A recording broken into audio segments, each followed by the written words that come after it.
آخر صلاۃ السلام نے ارشاد فرمایا، تلاوت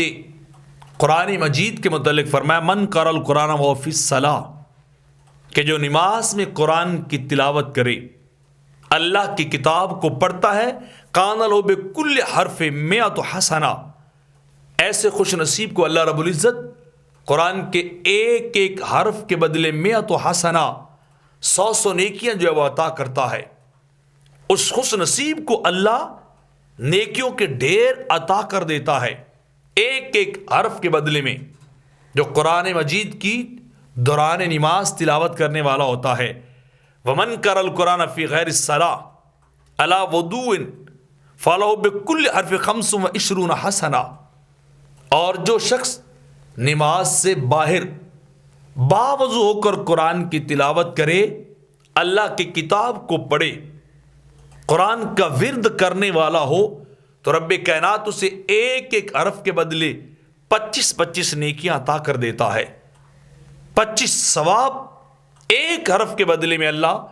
اس بندے کو عطا کرتا ہے۔ ومن قرأ القرآن علی غیر وضوء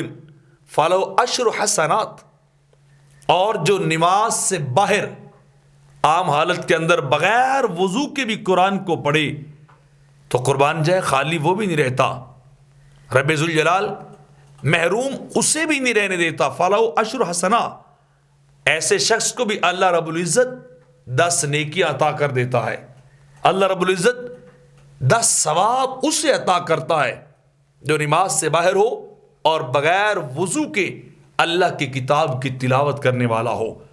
اللہ کی کتاب کو محبت اور عشق میں پڑھنے والا ہو۔ تو یعنی قرآن مجید ایسی کتاب ہے جس کو جس انداز میں پڑھا جائے، جہاں بھی پڑھا جائے، جس وقت بھی پڑھا جائے تو پڑھنے والا محروم نہیں رہتا۔ اللہ اسے ثواب ضرور عطا کرتا ہے، اللہ اسے نیکیاں ضرور عطا کرتا ہے۔ تو اس جیسا کلام دنیا کے اندر اللہ نے اور کوئی نہیں اتارا،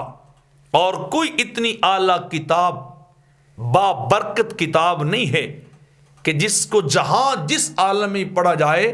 پڑھنے والا محروم نہیں ہوتا، وہ محروم نہیں رہتا، بلکہ اللہ کی رحمت اور اللہ کی طرف سے ثواب اور نیکیوں کا حقدار بن جاتا ہے۔